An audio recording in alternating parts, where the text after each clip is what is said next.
Time Sport. Résultats, infos, analyse. Toute l'actualité sportive est dans Time Sport tous les jours de 20h à 21h avec Bilal Nelman sur Beurre FM. Salut à tous, lundi 1er juin, et oui, donc quelques jours, donc la phase finale de la Coupe du Monde aux États-Unis, au Canada et sans oublier aussi au Mexique, le mondial 2026 qui approche grandement. Voilà, on est bien en place sur l'antenne de Beurre FM, nouvelle semaine qui commence lundi 1er juin et on va parler de quoi? De ce fameux back-to-back du Paris Saint-Germain de Luis Enrique. Eh oui, pour la première fois, jamais les premiers dans ce football français, le Paris Saint-Germain remporte 2 fois consécutives cette Champions League sur l'édition 2025 et l'édition 2026. Rien que ça pour le plus grand plaisir des supporters, des supportrices parisiennes et parisiens. La liste des Fennecs, eh oui, de Monsieur Petkovic, on va en parler longuement sur cette antenne, sans oublier aussi le coaching à l'espagnol. 01 53 48 3000, c'est pour réagir sur cette antenne de Beurre FM. D'ailleurs, le débat du jour, le Paris Saint-Germain est-il le plus grand club d'Europe? 01 53 48 3000, c'est la question que l'on s'est posée avec l'équipe qui m'accompagne ce soir, sans oublier tout le monde sur les réseaux sociaux, notamment avec l'application beurrefm.net, son site internet, mais aussi sur les smartphones, vos tablettes. Vous pouvez consulter les replays et entre autres aussi les meilleures vidéos. Voilà, des passages d'invités, de consultants. Allez, on va présenter l'équipe qui m'accompagne ce soir.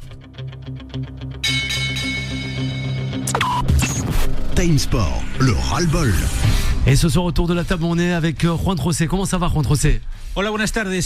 Très bien, puisque vous le savez, l'Espagne a gagné la Champions League.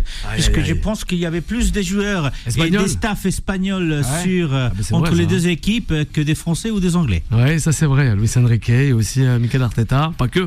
Oui, du côté de l'équipe du PSG, bien sûr, vous savez que la plupart du staff qui accompagne Luis Enrique est un staff espagnol, Luis Enrique, puis il y a Fabian Ruiz, et puis il y a du côté d'Arsenal, Arteta avec son staff aussi pour la plupart des Espagnols. Vous mettez Zubimendi, vous mettez Mikel Merino aussi, donc David Raya qui était le gardien des Arsenal. Et j'ai laissé le meilleur pour la fin, puisqu'il y en a, et ça va faire mal à Beurre FM.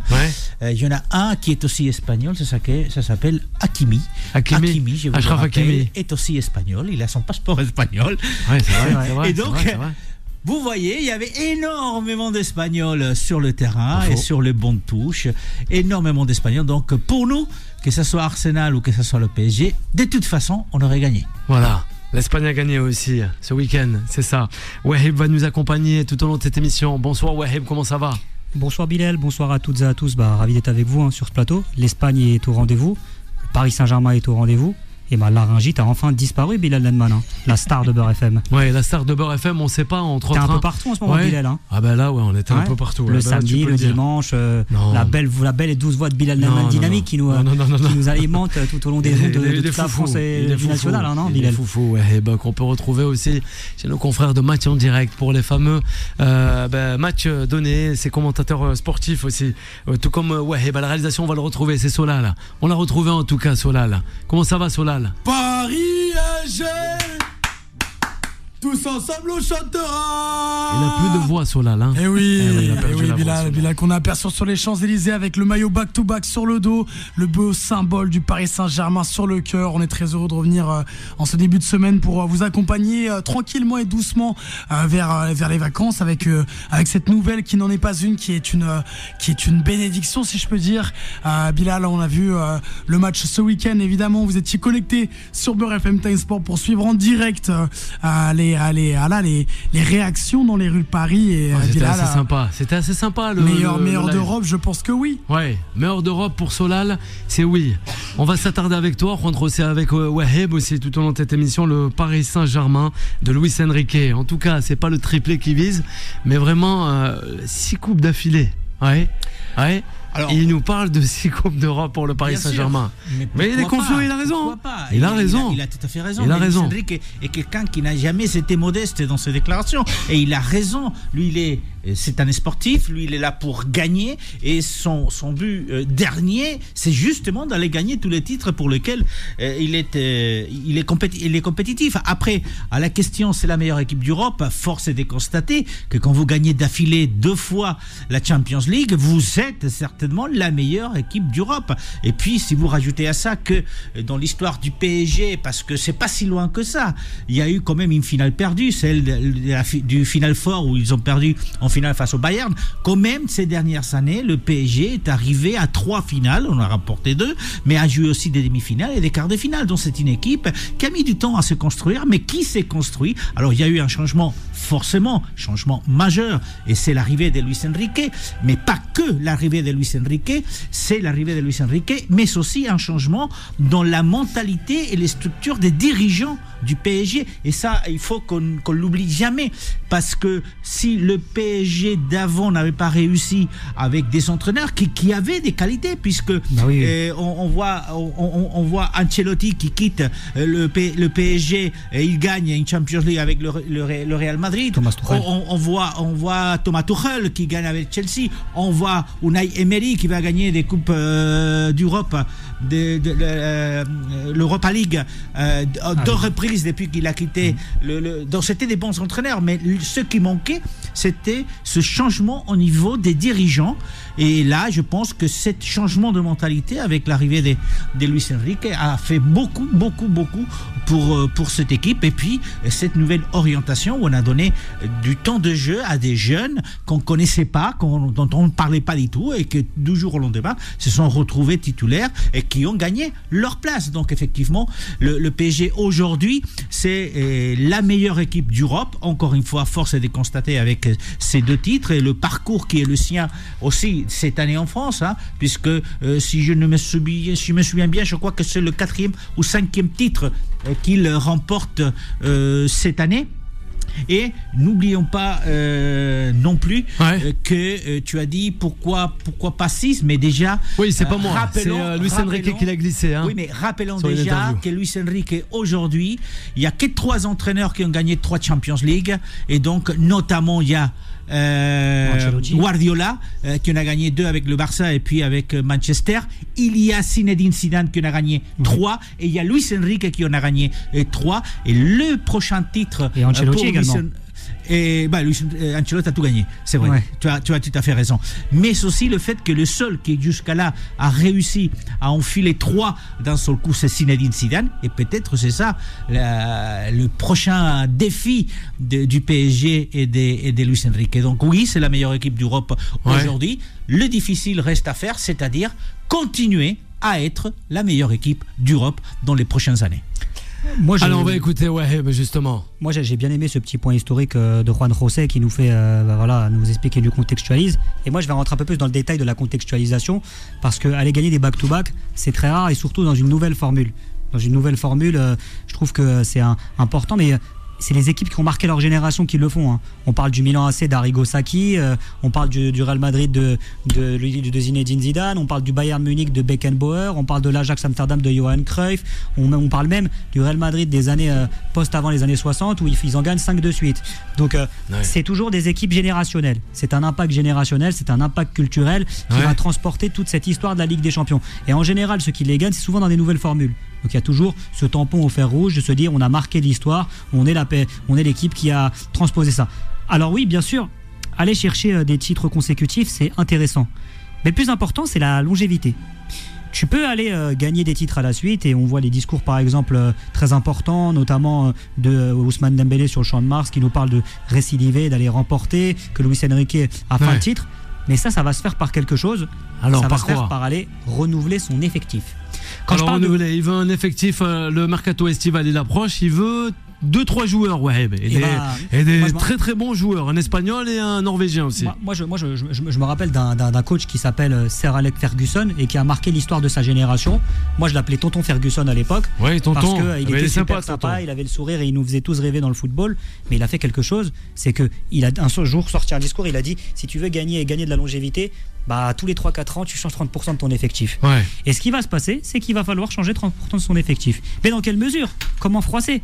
Parce que par exemple, lui, il a gagné, Luis Enrique. Mais de l'autre côté, à l'opposé, Arsenal, ils sont dans le même dilemme, mais ils n'ont pas gagné la Ligue des Champions, mais la Première Ligue. Donc cette histoire de remporter du capital de victoire, d'aller chercher une légitimité et d'aller conserver des hommes qui veulent et toujours avoir faim, c'est ça le nouveau défi de Luis Enrique, en termes d'ego aussi également. Ouais. Je ne suis pas tout à fait d'accord avec Ferguson, dans le sens où il y a des équipes, il y a des exemples qui montrent qu'on n'est pas obligé d'échanger complètement son équipe, même à 30%.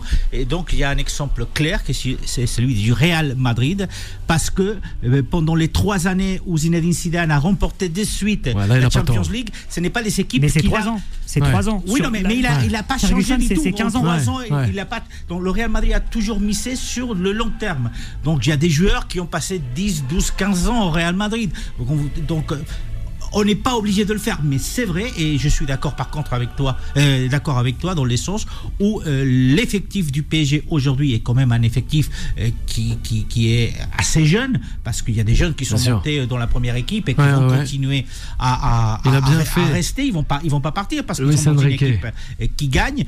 Et Luis Enrique, par contre, lui, il sait effectivement qu'avec 2, 3, 4 arrivées au maximum. Il a dit 2-3. Parce on a qu'il Pedri, 4-5 noms, sachant qu'il y en a que 2 ou 3 qui pourraient venir. La seule différence par rapport à il y a quelques années, c'est qu'aujourd'hui, les joueurs vont venir à Paris aussi parce qu'ils gagnent de l'argent, mais aussi parce qu'ils regardent et ils voient qu'il y a un projet sportif, ce qu'ils n'avaient pas avant. Notamment avec le cas, rapidement, parce qu'on parle de grande équipe d'Europe dans ce statut-là. Moi, c'est l'exemple total de Julián Alvarez. Julián Alvarez, ça me fait bien rire parce qu'aujourd'hui, il est hésitant. Moi, je suis Julián Alvarez et je suis son agent. Je me pose la question et je me dis, est-ce que je suis en train de faire le bon choix dans ma vie ? Il a totalement l'identité Paris Saint-Germain. Et je pense que Juan José, tu sais très bien, avec l'Atlético Madrid et son jeu, son style de pouvoir décrocher, c'est parfait pour lui maintenant. C'est ça aussi un grand club. Parce que là, la question qu'il nous pose, c'est est-ce que le Paris Saint-Germain est un grand club ? Un grand club, c'est aller attirer des joueurs sans forcément faire le forcing. Et ça va être ça le chapitre de cet été. Moi, je me rappelle de ma première intervention à Beurre FM où j'avais parlé de Désiré Doué. J'avais dit que le Paris Saint-Germain est dans un virage. Ils ont pris le bon virage. Maintenant, il va y avoir un autre virage. C'est les joueurs qui vont venir et comment le Paris Saint-Germain va attirer ces joueurs-là. Tu gagnes 2 Ligues des Champions de suite, tu gagnes des titres. Mais comment tu vas pouvoir garder ta légitimité de champion d'Europe sans forcément sortir avoir le statut un peu de portefeuille sur pattes et d'enrichir les joueurs. Ils ont le portefeuille. Non mais c'est important de le dire parce que c'est sûr. Il y a un salaire cap au Paris Saint-Germain. Sans le portefeuille, Paris, je crois pas aurait fait. Et ce salaire cap, je l'ai pas entendu tout au long de la saison du côté des consultants ici de Time Sport qui nous disaient que le Paris Saint-Germain a beaucoup d'argent et parce qu'on est dans cette théorie de l'argent. Honnêtement, aujourd'hui. Mais il en faut de l'argent aujourd'hui. Bien sûr, mais on n'est pas dans le maoïsme du football, avec tout le respect que je veux. Mais par exemple, quand on nous parle du Paris Saint-Germain ou même d'Arsenal ou même de Manchester City, oui, c'est un grand club. Et je pense que ce qu'a fait le Paris Saint-Germain aujourd'hui est un plus grand club, a beaucoup plus marqué l'histoire que par exemple Manchester City, qui a pris plus de 10 ans pour gagner une Ligue des Champions avec Pep Guardiola. Enrique, il arrive, il la prend 2 fois de suite avec un budget moindre et des négociations et des joueurs niches. On parle par exemple d'un William Pacho. Honnêtement, qui le voyait à ce niveau-là aujourd'hui ? Je parlais d'exemple. C'est vrai que le travail est plus pharaonique du côté de Luis Enrique que de Guardiola. Si on le voit comme ça, c'est même pas pharaonique. C'est intéressant. Je dirais c'est minutieux. C'est que la data, c'est que ce qu'a fait le Paris Saint-Germain aujourd'hui, c'est grand. C'est grand et c'est authentique dans un football moderne qui est gangréné, qui est cristallisé par le football monnaie, par l'argent, par le statut des agents. Et là, le Paris Saint-Germain, qui était l'image de ce club-là, de agent football business, capitalisme du football, ils ont mis un gros coup de pied dans la fourmilière et ils ont dit c'est parti pour faire quelque chose de nouveau. Alisson, Yacine, on a été rejoints. Oui, Alisson, le Paris Saint-Germain, tu vas mourir comme ça. Tu me fais peur, Alisson. Non, mais oui, que dire, peut-être que rajouter sur le Paris Saint-Germain champion d'Europe pour la 2e fois consécutive. Dire, je sais pas si je peux apporter une plus-value à ce qui a été dit. Jusqu'à présent, oui, le Paris Saint-Germain est un grand club d'Europe. Oui, Luis Enrique est le plus grand entraîneur que le Paris Saint-Germain, en tout cas, a connu. Et maintenant, il faut une suite. C'est-à-dire que là, le Paris Saint-Germain a gagné 2 fois. C'est ça. Il y aura forcément... La suite, c'est toujours le plus difficile ? Forcément, la suite, c'est toujours plus difficile. Quand on est au sommet, rester au sommet est plus difficile que de gravir et arriver au sommet. Oui. Donc là, forcément, le Paris Saint-Germain est au sommet depuis 2 ans. Donc y rester, c'est plus compliqué que tout le chemin, j'ai envie de dire, qu'ils ont fait jusqu'à présent pour arriver à ce fameux back-to-back. On sait que le football est cyclique. On sait que là, le Paris Saint-Germain est dans une tourmente positive. Je ne sais pas si ça se dit, mais en tout cas, j'ai envie de le dire. Et dans une spirale positive. Je pense que c'est mieux. La spirale. Dans une spirale positive. Dans une dynamique positive. Aussi une dynamique positive. On peut y aller. Tu as raison. C'est bien ça. C'est ça, dans une. Parce que la spirale n'est jamais dynamique. Ça peut être dynamique aussi. Ça peut être dynamique. C'est dynamique dans le sens négatif. Positif, j'ai dit. Spirale avec positif. Donc le Paris Saint-Germain est dans une spirale positive et je pense que là ils ont écrit l'histoire française, ils ont écrit l'histoire européenne, mais pour rester ancré dans la longévité des grands clubs d'Europe, parce que c'est aussi à ça qu'on mesure un grand club, c'est dans la longévité, dans les trophées qu'on remporte sur 5, 10, 15 ans. Comment on écrit l'histoire du club du Paris Saint-Germain, et c'est là où le Paris Saint-Germain doit prendre les bonnes décisions, amener les bons joueurs, faire partir les bons joueurs pour rester définitivement dans ce cercle fermé de très grands d'Europe. C'est bien dit, Alison. On va retrouver Yacine de suite après la pause. On marque d'une courte pause, chers auditeurs et auditrices, et on revient dans cette émission qui est Time Sport. Time Sport revient dans un instant. 20h, 21h, Time Sport avec Bilal Nenman sur Beurre FM. Et nous sommes de retour pour la seconde partie de cette émission, 20h19 en ce lundi 1er juin. On est toujours en compagnie d'Alison, Juan José Wahib et Yacine de Shoot Africa qui nous fait l'honneur de nous assister ce soir. Un petit clin d'œil à Grégory depuis la Scandinavie. Voilà Greg qui est à l'écoute de Beurre FM 01 53 48 3000. C'est le numéro du standard de Beurre FM. Le Paris Saint-Germain, chers auditrices et auditeurs, champion d'Europe encore une fois. Et oui, pour la deuxième fois de son histoire. Bravo aux Parisiennes et aux Parisiens pour ce sacre. Bravo aussi à Luis Enrique, la Casa, comment on peut l'appeler, Juan José, hein? Luis Enrique, non, vraiment. Alors Luis Enrique, oui, c'est quand même un cas particulier parce que vous savez qu'il a été formé donc à l'école de Barcelone. Pas vraiment, puisqu'il a été formé à Gijón, c'est son premier club. C'est ça. Mais en tant que joueur, il n'a fait que 3 clubs. C'était Gijón, Real Madrid et Barça. Donc voilà les 3 clubs où il a été joueur. Et c'est vrai que comme entraîneur non plus, n'a pas été un grand entraîneur, mais on lui a donné l'opportunité. Vous savez qu'il a pris le Barça B quand Guardiola, qui était entraîneur du Barça B, a pris le Barça, le grand Barça, et on s'est dit comment le Barça prend Guardiola, qui n'a qu'entraîné que des 12e division. Mais vous voyez comment ça marche, l'école barcelonaise. C'est vrai que son passage à Rome n'a pas été énorme. Il a juste resté une saison. Et au Celta de Vigo, il a fait le boulot. Mais c'est vrai qu'il se fait quand même connaître grâce au Barça. Et je vous rappelle que Luis Enrique est l'entraîneur qui a le plus gagné des titres avec le Barça. Il a gagné plus de titres que Guardiola, au Barça, mais ce sont 2 joueurs qui se connaissent bien, qui ont été formés entre guillemets à la même école parce qu'ils ont joué ensemble. Et à ce niveau-là, je rajoute quand même que Arteta, qui est quand même 10 ans plus jeune ou 12 ans plus jeune que Luis Enrique, il a été formé à l'école du Barça, puisque quand Luis Enrique était déjà donc joueur de première division, Arteta a été recruté à 14 ans pour intégrer la Masia et il est arrivé jusqu'à la 2e division avec le Barça B. Donc c'est vraiment des entraîneurs, les 3 entraîneurs dont on parle aujourd'hui avec Guardiola, des entraîneurs formés à l'école catalane, à la Masia et au jeu barcelonais. Critiqué, mais toujours là. On a Arteta, Pep Guardiola, Luis Enrique, Xavi. On a aussi l'ancien parisien Thiago Motta ou encore Fabregas. Que du bon boulot. Thiago Motta, c'est pas le dogmatisme du Barça. Mais que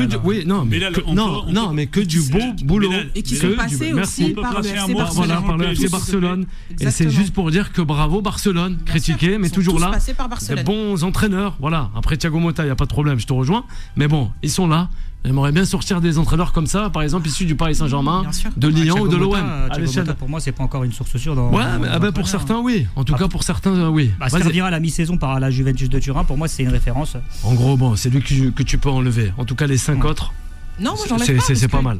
C'est pas mal. Il doit qualification avec homme.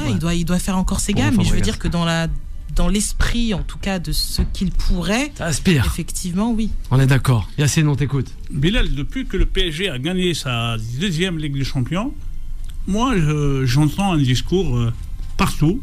Le PSG doit encore gagner. le PSG, il faut qu'il soit dans la durée. Mais Bilal, le PSG, ça fait 15 ans qu'il gagne tout. Il est présent sur la scène européenne. Il a gagné 2 Ligues des Champions de suite. Aujourd'hui, il n'a rien à prouver pour être un grand d'Europe. Le PSG est un grand d'Europe. Il rentre dans l'histoire, Bilal. Mais en France, on a l'impression, parce que c'est un club qui est peut-être géré par des Qataris qui ne sont pas français. Ouais, ben c'est rien, ça. On a vu un responsable d'un parti politique, Julien Oudoul, qui était heureux de supporter de prendre des photos avec le maillot de l'Arsenal en disant qu'il aimait beaucoup Wenger et ce soir il va supporter Arsenal. Voilà, aujourd'hui il peut supporter Arsenal jusqu'à la fin du monde. Si le PSG, après il fait le trophée, il est au Parc des Princes. Donc Bilal, il y a une chose qui est très importante. Alors c'est laquelle? Le PSG est un grand d'Europe, Bilal. C'est fini, on parlait. C'est fini, il n'y a plus de Marseille, il n'y a plus personne. Lyon, Bordeaux, Saint-Etienne. En France, il y a Nice, Saint-Etienne. Saint-Etienne, ils ont fait une finale de Ligue des Champions. Ils ont perdu. En 76, ils nous chantent encore la chanson. Le PSG a été. Oui, Solal. Le PSG a été champion 2 fois de suite et on a l'impression que ça ne plaît pas aux gens. Le PSG, c'est un grand d'Europe, Bilal. Oui. Il est un grand d'Europe. Aujourd'hui, c'est la réalité, mais la question dont on parlait, on est tous d'accord, c'est est-ce qu'il rentre dans l'histoire? Non, il n'est pas encore rentré dans l'histoire. Pour le moment. Il est aujourd'hui. Du football français. Au moins le football français, oui. Dans l'histoire du football européen. Pas encore. Parce que ça, il faut des années et il faut des titres. Aujourd'hui. Ouais, là, ça peut-être. Ouais, tu peux en faire un débat, mais bon. Le Benfica, il a gagné quand même le Champions League. Il n'est pas au niveau de Benfica. Le PSG, il est à des années-lumière de Benfica. Est-ce que je veux dire par là, il y a des équipes qui ont construit une histoire, et j'ai fait référence aussi à une autre équipe qui a construit une grosse histoire et dont on parle encore aujourd'hui, même si ça fait 35 ans qu'il ne gagne rien, c'est l'Ajax d'Amsterdam. Parce qu'on a tous en tête l'époque de Johan Cruyff. On fait le triplé. Mais voilà, pour rester dans l'histoire du football européen, il faut gagner encore d'autres titres. Alors du coup, il y a qui reste dans l'histoire du football européen aujourd'hui? Je pense qu'il y a 5 équipes qui sont dans l'histoire du football européen, puisqu'ils ont l'âge aussi de justement une histoire derrière eux. Bien sûr, le Real Madrid avec 15 titres. Mon cher Bilal. Alors on va laisser terminer. Mon cher Yassine. Barça, Milan, Bayern, et je rajouterai, même s'il n'en a gagné que 2, je crois, la Juventus. Parce que je crois qu'il a gagné 2. C'est le club qui a perdu le plus de finales. Voilà, il a perdu 5 finales. C'est le club qui a perdu le plus de finales de Champions League. En fait, cette hiérarchie est subjective un peu aussi. Bien huilé en France. Parlons de la discrimination, du racisme. Mais là, on va pas parler du racisme. Là. Paris a gagné. Paris a gagné. On a vu ce qui s'est passé après le match, Bilal. Ça, c'est les débordements. Oui. Ça, c'est les débordements. En Angleterre, il n'y a pas eu de débordement. C'est pas des débordements, Bilal. C'est de la casse. Ouais, de la casse. C'est pas un débordement. Un débordement quand tu débordes sur un ailier pour faire un centre. Là, on ne déborde de rien du tout, Bilal.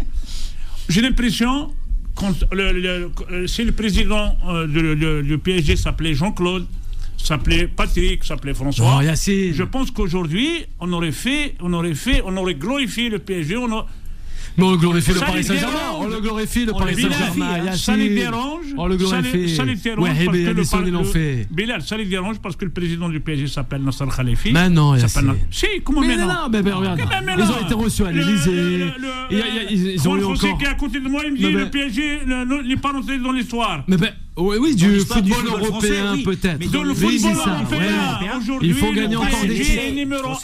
Juan Cissé, il faut gagner encore des titres. Le PSG aujourd'hui, ça fait 5 ans qu'il est dans le top 2 du football mondial. Pas uniquement du football européen. Et j'espère que la dynamique va durer. Qu'a donné Luis Enrique. Le PSG va encore gagner 3, 4, 5 Ligues des Champions. Juste pour revenir un petit peu dans les 3 coupes qu'a gagné l'Ajax Amsterdam. Ouais. Bilal, c'est un autre monde. Oui, mais c'est un autre monde. Mais nous, dans 50 ans, ils vont dire c'est un autre monde. On annule aussi celle du Real Madrid. De tout. Mais non, on peut pas. Mais non, Yassine. Mais alors, nos petits-enfants, nos enfants, dans 50 ans. Aujourd'hui, dans une configuration. Le PSG a joué combien de matchs pour arriver en finale? Et le niveau du football de l'époque. Oui. Mais Yassine, alors ça va. Maradona, c'était pas un joueur. Non, on parle voilà. Quand on parle football, il faut laisser Maradona de côté. On parle de club. Mais l'Ajax, on parle de club. Maradona n'a jamais gagné de Ligue des Champions. Tu peux pas dire ça. Maradona n'a jamais gagné de Ligue des Champions. Marquinhos, on a gagné 2. Zizirou Doué, il a quel âge? 20 ans, il en a gagné 2. Oui. Le football, ce sont les statistiques. Le football est un palmarès. Dans ce cas-là, R9 n'est pas un grand joueur. On voit une légende. On voit de qui tu es le tonton. Parce qu'on a voulu en faire une mais sur le plan de les statistiques patrimoine. Non. Ouais, mais tu peux le prendre comme tu veux. Je le prends. Vas-y, allez sur vous pouvez le prendre comme vous voulez. Vous pouvez prendre parce qu'on a voulu le rendre comme parce qu'il y avait des images. Est-ce qu'on connaît tous les footballeurs? Il faut montrer les images de Salif Keïta. Il faut montrer les images de Rachid Makhloufi. Et vous allez voir ce qu'ils font avec un ballon. Et ce n'est pas rien du tout, ma chère Alison.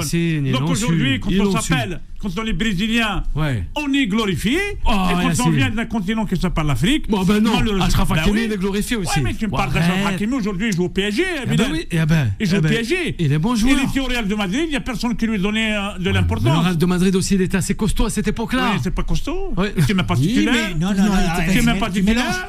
On n'en voulait même pas de lui, on l'a laissé partir. La même histoire d'Hakimi, c'est l'histoire d'Hernandez, de Théo Hernandez, qui a été pris par le Real Madrid quand il était à l'Atlético. Il a été cédé en Italie. Il n'a pas non plus marché du côté du Real. C'est un crack comme ça. Mais il y a des joueurs qui arrivent à des moments différents. Et donc, Théo Hernandez n'a pas marché au Real Madrid. Hakimi n'a pas marché au Real Madrid. Parce que c'était une autre façon de jouer. J'aimerais bien si le Real Madrid ne c'est un gardien de but pour l'Algérie. Personne met en doute la valeur aujourd'hui, depuis plusieurs années, d'Hakimi. Personne. 0153 48 3000, c'est Fouad qui nous appelle depuis le standard Beurre FM. 0153 48 3000. Bonsoir Fouad, comment ça va? Bonsoir à tous, comment allez-vous? Ça va bien Fouad, ça fait très longtemps. Je crois que la dernière fois qu'on s'est eu, c'était lors du premier sacre en Champions League du Paris Saint-Germain. Et là, c'est le back-to-back. C'est ça. Back-to-back, c'est exactement ça. Écoute. Moi, je vais rebondir sur ce qui a déjà été dit. Le plus dur, c'est de rester au sommet, mais là, ça y est, ils l'ont fait. Ils sont restés au sommet. 2 Ligues des Champions de suite, c'est pas donné à beaucoup de clubs. Et dans l'histoire moderne de la Ligue des Champions, en fait, il n'y a que le Real qui l'a fait 3 fois. Alors on est toujours ensemble. Il n'y a pas que le Real. Non, on est toujours ensemble. Il n'y a pas que le Real. Il y a l'Ajax, il y a le Real. Il y en a qui l'ont fait 3 fois, mais il y en a qui l'ont fait 2 fois aussi. Il n'y a pas que le Real Real. a fait 5 fois de suite. Alors Fouad, on revient à Fouad. L'histoire moderne, c'est à partir de 94-95. Le temps moderne, c'est la Champions League, c'est 92. Mais là, on est dans la culture de l'instant. Tout ce qui est arrivé avant, c'est pas le football. Du back-to-back. On ne parle pas du nombre et la Ligue des Champions d'aujourd'hui n'a rien à voir avec la Ligue des Champions il y a 40 ans. Mais le foot, oui, c'est vrai. Il est d'accord, Fouad, avec ça. Le mérite du PSG, c'est d'avoir éliminé les plus grands du monde. C'est vrai. C'est un double mérite. Personne ne remet ça en cause. Fouad, on va revenir à Fouad, l'auditeur. Et du coup, là, en fait, ce qu'ils ont fait, c'est. Moi, j'en demande pas plus. Là. Franchement, si l'an prochain, ils sont éliminés, même au premier tour, je serais même pas déçu. Je vous dis honnêtement. 2 Ligues des Champions de suite, on passe de 0 à 2, comme l'a dit Marquinhos. Je vous dis honnêtement, je serais même pas déçu. Vraiment. Ils en ont pris 2. Bravo. Non, mais c'est vrai, ils en ont pris 2. Jamais dans l'histoire du football français, il y a eu un club qui a pris 2. Bravo. Bilal, ne parle pas du football français. Le football français n'existe pas. Non, mais c'est pour avoir le PSG alors ça et va. Le reste de l'Europe. Mais pour comparer, pour comparer à l'Europe, c'est vrai que bon, tu veux faire rentrer Marseille au milieu. Marseille n'a pas de place. Marseille, c'est dans une autre planète avec tous les autres clubs de Ligue 1. Paris est sur une planète, comme tu dis, la planète Namek. On est vraiment d'accord. Du tout Marseille. Ça fait 40 ans qu'ils sont rien à Marseille. Non, Fouad, ils cherchent un peu les spaghettis du tomatiche, Yacine. Moi, je parle pas de Marseille. Paris est très très loin. On parle plus sérieusement. Le PSG est loin. La comparaison, mais bien sûr, la comparaison, tu veux la faire avec qui? Tu veux la faire avec le Real Madrid? C'est beaucoup plus trop loin. À l'instant T, Paris est le meilleur club du monde. On est d'accord avec ça. Voilà. On est d'accord avec ça. Moi, honnêtement, franchement, là, ce qu'ils ont fait Paris, là, je les mets à la même table que le Milan AC de Ancelotti, à la même table que franchement, que le Barça de Guardiola. Je les mets à la même table. Réaction en plateau. Moi, je trouve ça intéressant dans l'histoire du back-to-back où il parle, parce que là, on parle de alors, c'est Wahib qui répond à Fouad. De tripit ou de je sais pas quoi. Honnêtement, la nouvelle formule avec les 16 matchs de Ligue des Champions, aller défendre son titre comme ils l'ont fait cette année, sans préparation physique, parce qu'il faut parler du contexte de préparation physique. Aussi. La Coupe du Monde des clubs, le match dégueulasse en juillet, en finale de trucs, où après tout le monde se blesse. Bon, honnêtement, ce qu'a fait le Paris Saint-Germain aujourd'hui, je suis pas sûr que le Real de Zinedine Zidane aurait été capable de le faire. Je suis pas sûr je suis pas sûr. Là, Pourquoi parce que il y a une gestion aujourd'hui, et les staffs techniques en 10 ans, ils ont énormément progressé dans l'analyse de la gestion des efforts. On parle de 2016, 2017, 2018. Maintenant, le football a énormément évolué. La data, moi, par exemple, quand je vois aujourd'hui les préparateurs physiques, comment ils analysent et comment ils travaillent, il y a déjà 10 ans, ça n'a rien à voir. On regarde le staff médical de Luis Enrique, il a au moins 15 gars autour de lui qui travaillent sur la moindre fibre musculaire d'un joueur de football. Donc aujourd'hui, ça, c'est à mettre aussi au titre de Luis Enrique et au titre de vouloir gagner. Donc, bien sûr que le back-to-back, il est historique. Bien sûr que le Paris Saint-Germain a fait quelque chose d'historique dans un championnat où il n'y a pas de concurrence. C'est-à-dire que avoir de l'intensité, aller chercher, tu sélectionnes tes matchs. Et au niveau, pour moi, c'est encore plus difficile de faire ça et de pouvoir réitérer 2 fois de suite. Ouais, réaction. On va retrouver Fouad, mais réaction avec toi, Solal, rapidement. Bon, déjà, dans un premier temps, c'est assez personnel ce que je veux dire. Ça s'éloigne un peu du débat, mais après, je vais rentrer. Avoir la chance de voir son équipe de cœur rafler 2 fois la Ligue des Champions dans sa vingtaine, je pense que c'est une émotion, un sentiment qui est inégalé. Le Paris Saint-Germain s'inscrit dans l'histoire et pour revenir aux différents clubs qui ont réussi à faire ce genre d'exploit, à savoir prendre une Ligue des Champions 2 fois ou 3 fois, j'arrive vachement à me mettre à la place des supporters qui ont pu traverser les années, et peu importe qu'on soit en 2026 ou à d'autres moments, ça fait un effet qui est à la hauteur des efforts qui sont mis au service des clubs. Maintenant, pour revenir aux comparaisons qui étaient faites, qui sont pour moi qui ont pas la place sur le plateau, à savoir le Real, le Paris Saint-Germain, Benfica, etc. Ce sont des époques différentes, évidemment, mais j'aimerais revenir sans comparaison sur cette époque qui nous appartient maintenant.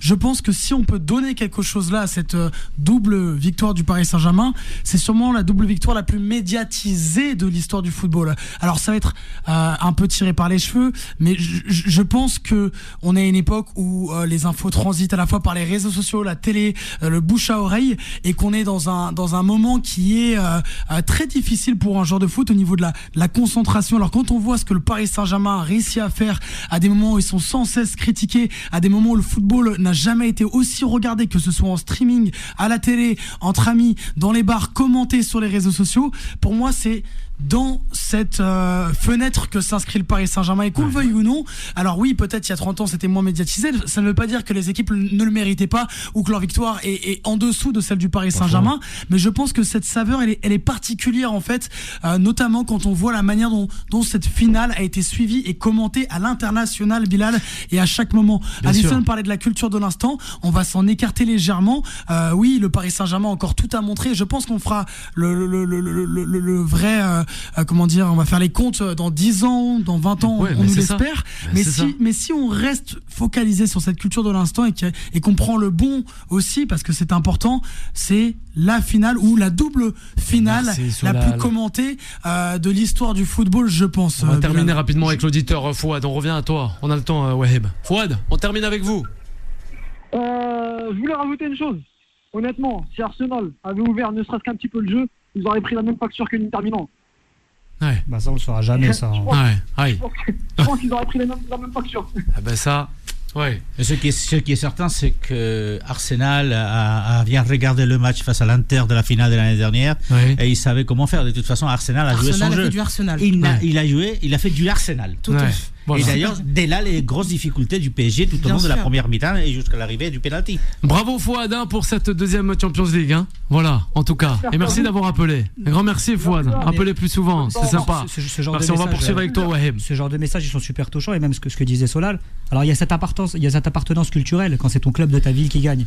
Parce que quand ton club de ta ville gagne, c'est là où tu vas avoir ce sentiment un peu plus particulier du territoire du football, de ce côté sociologique, un peu d'appartenance. Par exemple, moi, tu viens de gagner une Ligue des Champions, tu es supporter du Real Madrid, t'habites dans le centre de Madrid, tu manges madrilène, tu as cette culture-là, c'est quelque chose qui est encore plus, je dirais, plus intense pour la personne. Par exemple, un supporter du Paris Saint-Germain, qui habite à Shanghai, qui a jamais vécu à Paris, il va être content, c'est son club de cœur, mais il va pas avoir le même sentiment culturel ou le même sentiment d'appartenance, et c'est pour ça que je comprends ce que dit Solal par rapport à ça, et c'est très intéressant. Et c'est pour ça qu'aujourd'hui, quand on voit, et il y a beaucoup de footballeurs, et notamment la déclaration de Presnel Kimpembe qui parlait de « moi j'ai préféré gagner la Ligue des Champions de la Coupe du Monde », c'est parce qu'il y a encore cette identité du football, cette identité culturelle. Et je voulais vraiment revenir sur ça qui était très intéressant. Voilà. Ah, c'est intéressant, ben, merci Waheb. Avec Alisson, avec Rondrosé, avec Yacine. On revient rapidement sur le Paris Saint-Germain, sans oublier aussi les Fennecs d'Algérie, voilà, avec Petkovic. Non, juste encore une fois pour revenir sur cette notion de est-ce que le Paris Saint-Germain rentre dans les grands d'Europe. Je pense que personne n'a compris, c'est-à-dire que tout le monde dit la même chose, mais personne veut aller au bout du débat. On ne peut pas parler des plus grands d'Europe sans parler de l'histoire. Et moi, ça m'irrisse les poils qu'on veuille vraiment, mais clairement, qu'on veuille éluder tout ce qui s'est passé avant. Ça n'existe pas. On ne peut pas réfléchir comme ça. Il faut une échelle de comparaison. Ça veut dire quoi? Ça veut dire qu'aujourd'hui, on peut comparer le Paris Saint-Germain au Real Madrid. Et tout ce que les autres ont fait avant n'existe pas. Non, c'est problématique. Que le Paris Saint-Germain, aujourd'hui, soit au sommet de l'Europe, bien sûr, c'est incontestable. Que le Paris Saint-Germain soit la meilleure d'équipe d'Europe, et depuis 2 ans, c'est incontestable. Ils ont écrit des pages d'histoire. Ils ont écrit l'histoire. Mais la question, c'était est-ce que le Paris Saint-Germain rentre dans les grands, parmi les grands d'Europe? Exactement. Il est rentré parmi les grands d'Europe. Il est rentré certains, selon d'autres, il faut encore du temps. Mais ça. Les autres, c'est qui? Les autres, ils toquent à la porte. Ah ben, exactement. Bayern, l'Ajax Amsterdam. Tout ça pour dire qu'on est obligé d'avoir une échelle de comparaison avec ce que les autres ont fait avant. Merci Alisson. On marque d'une courte pause et on revient avec toute équipe. Time Sport revient dans un instant. 20h, 21h, Time Sport avec Bilal Nenman sur Beurre FM. Et nous sommes de retour pour la dernière partie de cette émission où on parlait longuement de ce Paris Saint-Germain champion d'Europe pour cette saison 2025-2026 pour la 2e fois de son histoire. Bravo, est-il un club, un grand d'Europe? Yacine nous disait oui, bien sûr, le PSG, le meilleur club du monde du football actuellement. Rondrosé avec Alisson, avec Waheb. On va revenir concernant ce PSG avant de retrouver la zone Afrique pour le mondial et la liste des Fennecs de Petkovic. Time Sport, le mode pressing. Vas-y Juanito. Oui, juste que si aujourd'hui on peut encenser le PSG, il ne faut pas oublier qu'en face, ce n'était pas l'Inter de Milan qui en a pris 4. Bah oui. Non, c'était Arsenal. 5. Peut-être qu'on n'aime pas 5. Peut-être qu'on n'aime pas le jeu d'Arsenal, mais l'équipe a été solide, elle a joué son jeu. Et si aujourd'hui on voit et on profite de cette victoire du PSG, c'est parce que ça n'a pas été facile du tout. Ouais. Parce qu'Arsenal a joué le jeu jusqu'à la dernière minute. Parce qu'Arsenal a marqué le premier. Parce qu'ils ont réussi à tenir. Donc non, après c'est les tirs au but, d'accord. Mais n'oublions pas que si c'est un beau match dans l'ensemble, je veux dire, on a vibré avec ce match, c'est parce qu'il y avait aussi à côté Arsenal qui a quitté la Ligue des Champions sans perdre un seul match. Exactement. Ils n'ont perdu aucun match cette saison en Ligue des Champions. D'ailleurs très important. Je pense que la question principale c'était la liste des Fennecs. On va revenir à parler d'Arsenal. Juste attends. Yacine, il va terminer sur ça et on va revenir aux Fennecs là rapidement. Il termine et on enchaîne sur les Fennecs. On va revenir à la liste des Fennecs. D'ailleurs en plus tu en as parlé hier sur Shoot Africa, on aura les vidéos dans quelques temps. Rapidement par rapport à Arsenal, c'est la meilleure défense de cette Ligue des Champions.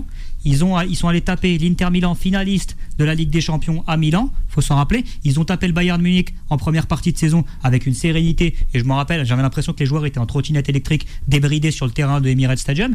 Le Paris Saint-Germain, leur début de match à Arsenal, il est excellent. D'ailleurs, ils peuvent même réitérer un peu le même match que Chelsea en finale de Coupe du Monde des clubs si Kai Havertz marque son but avant la mi-temps.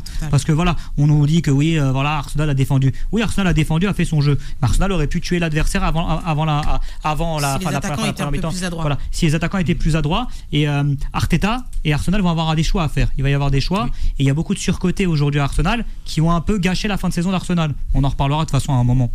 Justement, cette liste du mondial 2026, ça fait ton plaisir, je crois, à Yacine, mais aussi à Alisson, qui aime beaucoup ce football mondial. Je ne sais pas. Ouais, je ne sais pas. On va voir. Yacine, quand même, tu fais peur aux auditeurs là. Mais arrête, Yacine. Pour moi, ma chère. Voilà, l'Algérie participe au mondial. Ah oui, découvrir la liste. Après, je suis curieux. Bien sûr, ça fait plaisir. Ça reste l'Afrique. A-t-il la liste des hommes de Petkovic? Sinon, on peut justement la balancer. On va la balancer tranquillement avec Waheb. Et après, on va en débattre avec tout le monde. On y va, Waheb? On peut y aller directement. Allez, vas-y, pour la liste des hommes de Petkovic pour l'Algérie. moi, c'est pas une liste qui me surprend et qui me déçoit à la fois. En fait, c'est du Petkovic à l'état pur. Dans le sens où, pour moi, le milieu de terrain, mis à part le retour de Bentaleb, c'est du Petkovic. Il n'y a pas de réel changement. Je ne vais pas énoncer tous les joueurs. Voilà, Lucas Zidane, Ben Bode, voilà. C'est des retours. En fait, il y a des histoires de je reviens. En fait, c'est suis-moi, je te suis pour certains joueurs dans cette équipe d'Algérie. Et Yacine Bouali, on en a parlé hier en discussion et tout. Pour moi, cette équipe d'Algérie, elle a des joueurs qui peuvent aller faire des différences individuelles. Maintenant, la différence qu'il va y avoir pour cette Coupe du Monde, c'est d'avoir une force collective, d'avoir une vraie colonne vertébrale pour aller le plus loin possible dans une Coupe du Monde où aujourd'hui la 3e place est vecteur de qualification. Et pour moi, dans la différence structurelle de cette équipe et celle par exemple de la Coupe d'Afrique des Nations, c'est peut-être d'aller, je dirais, un peu plus lisser ce milieu de terrain, avoir un milieu de terrain un peu plus technique, notamment avec Bentaleb qui lui peut apporter cette créativité au milieu de terrain. Le Bentaleb de Lille n'est pas le même Bentaleb que de l'Algérie parce qu'il y a des contextes différents. Et cette défense centrale, il a pris, tu l'as dit hier Yacine, je répète un peu ta phrase, mais je suis totalement d'accord avec toi, il a pris les meilleurs défenseurs sur le marché. On pouvait s'attendre à quoi d'autre? Donc pour moi, les choix de Petkovic, ils sont logiques. La Vox Populi qui nous parle et qui nous dit oui, mais il fait des mauvais choix. Ils ont pas pris Kebal. Non mais honnêtement, Kebal, pour moi, il y a un joueur qui passerait devant. Pour moi, c'est Belloumi. Belloumi pour moi, est meilleur que Kebal. Belloumi a fait une meilleure saison constante que Kebal. Parce que Kebal, il a eu une période creuse avec le Paris FC. Il s'est blessé. Et à certains moments, quand le Paris FC allait très mal, Kebal, on ne le voyait plus. Il n'existait plus sur la Vox Populi. Mais par rapport à la liste en général, moi, je ne suis pas surpris par Petkovic. Je ne suis pas déçu aussi. On va voir les matchs et on va pouvoir juger. Premier match contre l'Argentine. Et avant, en zone prépa, en match amical, c'est la Hollande, les Pays-Bas. Yacine, on t'écoute. Bilal, aujourd'hui, la liste de Petkovic, je ne pense pas que l'Algérie possède une quarantaine de joueurs de très haut niveau pour avoir une difficulté pour choisir. Là, la polémique Kebal avec l'Algérie, je pense que beaucoup de clubs aimeraient bien voir leurs joueurs jouer une Coupe du Monde pour le marché des transferts, pour la plus-value. J'ai l'impression qu'ils ne suivent pas du tout le déroulement la valeur de l'équipe d'Algérie. Aujourd'hui, est-ce que Kebal a sa place en équipe d'Algérie? Depuis que Petkovic est arrivé, il ne lui a jamais donné du temps de jeu. Ça veut dire sportivement, il ne lui a jamais fait confiance. Pourquoi aujourd'hui il va le prendre? Parce qu'il a été élu le meilleur joueur du Paris FC. Le Paris FC, ce n'est pas le Real de Madrid. Est-ce que je le sais, avec tout le respect que je dois au club parisien. Donc aujourd'hui, moi, ce qui m'inquiète dans cette liste, c'est qu'au niveau des gardiens de but, on n'a pas de gardien de but pour faire une grande Coupe du Monde. Mais à part, c'est Lucas Zidane. Peut-être Lucas Zidane, parce que je pense dans la tête du coach, c'est lui le titulaire, à moins il va avoir les démons de son père et il va se transformer en Sepp Maier et nous sortir des grands matchs. Et là, l'Algérie peut viser très loin parce qu'on n'a rien à envier à toutes les sélections. Voilà, aujourd'hui. Yacine, tu gardes pas un goût amer de la dernière Coupe d'Afrique au Maroc? Voilà. J'allais dire ça justement. Quel goût amer, Bilal? Goût amer, selon certaines et certains. L'Algérie, c'était. Oui, mais non. Non, mais il faut être franc. Vas-y, Yacine. Le football est fait de victoires et de défaites. Tu peux aller dans une CAN en 2019, l'Algérie n'a jamais été dans la poule d'un favori et puis on a fini champion d'Afrique avec l'art et la manière. Donc aujourd'hui, moi je ne vais pas avec le passé, je vais avec le présent. L'Algérie a un sélectionneur qu'elle paye gracieusement, qu'elle paye vraiment très cher par rapport au marché africain. Je pense que c'est le sélectionneur le mieux payé d'Afrique. Je pense que les attentes sont grandes. C'est pour ça que la liste, je pense qu'il y a eu beaucoup d'attentes, parce que aujourd'hui, rien n'est secret. On sait combien touche Petkovic aujourd'hui dans une sélection en Afrique, sur le continent africain. Il touche quand même, on va arrondir à 130 cas mensuels Bilal. Donc le public algérien et c'est l'argent du contribuable algérien aussi, il faut le dire. C'est l'argent du contribuable algérien. Mais ça, dans tous les pays du monde, c'est l'argent. Non, mais c'est que les résultats, ils vont être très importants pour l'équipe d'Algérie. Bien sûr. De surcroît que l'Algérie, c'est un pays de football, c'est un pays de chauvin. Alors, moi, j'ai quand même trois réflexions sur l'histoire de Petkovic en tant que meilleur entraîneur, le mieux payé d'Afrique, peut-être. Mais c'est vrai qu'avec l'équipe des Suisses, avec la sélection suisse, Petkovic avait réussi quand même un parcours quand même assez étonnant et surprenant. Mais je vais juste te reprendre, mon cher ami. Après, la Suisse, ce n'est pas l'Algérie. Hein. C'est certain. La Suisse, c'est pas l'Algérie. Il y a ça, qu'il y a quand même des similitudes. Et je t'explique pourquoi.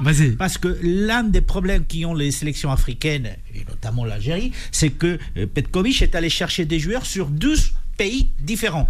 Donc après, ces 12 pays avec 12 systèmes de jeux différents, avec deux systèmes d'intensité des ligas complètement différents. Donc j'ai des doutes sur la possibilité, d'autant plus après la dernière CAN. Désolé, la dernière CAN, on a été quand même un peu surpris de la méforme pour défendre Petkovic. Après, là où j'attends de voir l'Algérie, sincèrement, ça sera lors de son dernier match de poule, c'est face à l'Autriche, et ça sera 44 ans après le match des Gijón, c'est ça, 82. en Espagne. Et bien là, on sera du côté du Texas. Texas. Ce match, celui que j'attends avec anxiété. C'est pour l'histoire. Mais c'est pour l'histoire. Mais c'est aussi pour montrer qu'effectivement, on n'a pas oublié ce qui s'est passé à Gijón en 82. Et c'est vrai. Avec les Espagnols aussi. Et l'Algérie. Et donc, j'espère tout simplement qu'ils vont se qualifier. Mais surtout qu'ils vont le faire. Autriche, Algérie, ils nous ont battu 2-0. Ils ont pas volé leur victoire. Attention. Il faut pas confondre. Mais c'est un match, tu l'as compris, contre C. Ce qui s'était passé, voilà. C'est un match de ce mondial en 82. C'est symbolique. Voir l'Algérie. On va les pénaliser, on va les sanctionner 44 ans après. Après, je pense. Non, surtout pas. Mais c'est des matchs référents et je pense qu'effectivement, tous les Algériens, comme nous, les Espagnols et d'autres supporters qui ont vu ce mondial-là, on cette image-là et on a un cachet de voir, voilà, l'Algérie effectivement, mais aujourd'hui c'est pas l'équipe africaine favorite parce qu'on a le Maroc. On retrouve Alisson justement. Alisson, on va la retrouver. On t'écoute, Alisson. Non, effectivement, au-delà des débats sur la liste des joueurs, etc. Moi, je suis un peu comme le peuple algérien et j'ai toujours des interrogations sur ce que Petrovic va. Petrovic, c'est un autre joueur. Le sélectionneur algérien, du coup, va faire de son équipe et avec son équipe et surtout va proposer. Effectivement, quand on regarde, même si Yacine, tu dis que tu n'as pas envie de regarder dans le passé, moi je suis obligée de prendre des échelles de référence et de comparaison. C'est vrai que j'ai été déçue du jeu proposé par l'Algérie dans la dernière CAN. J'ai vu très peu de choses. C'est-à-dire que le milieu de terrain, pour moi, c'est totalement passé à côté et ça ne proposait pas grand-chose. En attaque, on a vu des balbutiements de quelque chose, mais finalement, il n'y avait pas grand-chose non plus. Et en défense, c'est vrai que ça pouvait paraître fébrile, alors que il y a quelque temps, on voyait quand même cette équipe d'Algérie avec la série d'invincibilité qui a duré plus de 50 matchs, si je me trompe pas. 35 matchs, pardon, qui a duré 35 matchs, la série d'invincibilité. On voyait quand même, même si c'était sur le déclin, il y avait quand même la qualité de jeu est meilleure. Il y avait quand même quelque chose. C'est pas le même coach. C'est pas le même coach. On est d'accord. C'est pour ça que j'ai commencé par dire que j'attends de voir ce que le sélectionneur va faire à ce mondial avec cette équipe. Jusqu'à aujourd'hui, sur 23 matchs, on n'a pas eu de match référence de Petkovic. Tout à fait. Non, mais c'est vrai. Alors, Waheb, allez, on va terminer avec toi concernant l'Algérie. Rapidement, on parle de match référence. Moi, j'en ai un, mais c'est un match alarmiste. Pour moi, c'est le match de la Suède. Match de la Suède, où il y a cette gestion des groupes entre les titulaires, un peu, je les appelle les sénateurs du football. Il y a eu 2 matchs contre la Suède. Moi, je parle du match à la Suède, le dernier match contre la Suède, avec Suler Petkovic, où en fait, il y a l'histoire, il y a le chapitre des sénateurs et il y a le chapitre des nouveaux entrants qui vont changer des choses. Pour moi, c'est ça cette équipe d'Algérie. C'est qu'aujourd'hui, les statuts en équipe nationale vont être prépondérants pour quelque chose. Soit tu vas pouvoir aménager la jeunesse qui arrive, travailler, par exemple des joueurs comme Kebal qui, eux, n'ont pas été intégrés, mais notamment des Hadj Moussa, leur dire écoutez, cette jeunesse peut être intéressante, peut être importante pour attiser quelque chose, notamment en attaque, parce qu'on nous critique Ben Bouali en nous disant Bounedjah, il y a 3 mois, quand il jouait pas en club, où il n'était pas aussi performant, personne l'ouvrait. Et quand Ben Bouali, le dimanche. T'as bien raison, mon cher. Ben Bouali, quand il jouait le jeudi en Conférence League et personne ne le regardait, il mettait des top buts, personne l'ouvrait aussi. Exactement, voilà. Bravo, c'est une très très belle analyse. Donc c'est facile de parler. Et moi je me rappelle quand Ben Bouali arrivait en Europe, certains supporters et certaines personnes de la Vox Populi disaient c'est qui ce mec, c'est qui? Il arrive à Charleroi, il s'est fait les croisés et aujourd'hui il revient au top de sa forme. 15 mois sans jouer. 15 mois sans jouer, aujourd'hui il a la Coupe du Monde. C'est son honneur de revenir à très haut niveau. Il a fini 2e meilleur buteur. Et moi je trouve ça scandaleux. Je trouve ça scandaleux que des joueurs des supporters algériens qui se disent supporters rabaissent certains joueurs, notamment un Ben Bouali qui est revenu d'entre les morts pour moi. Bravo, oui.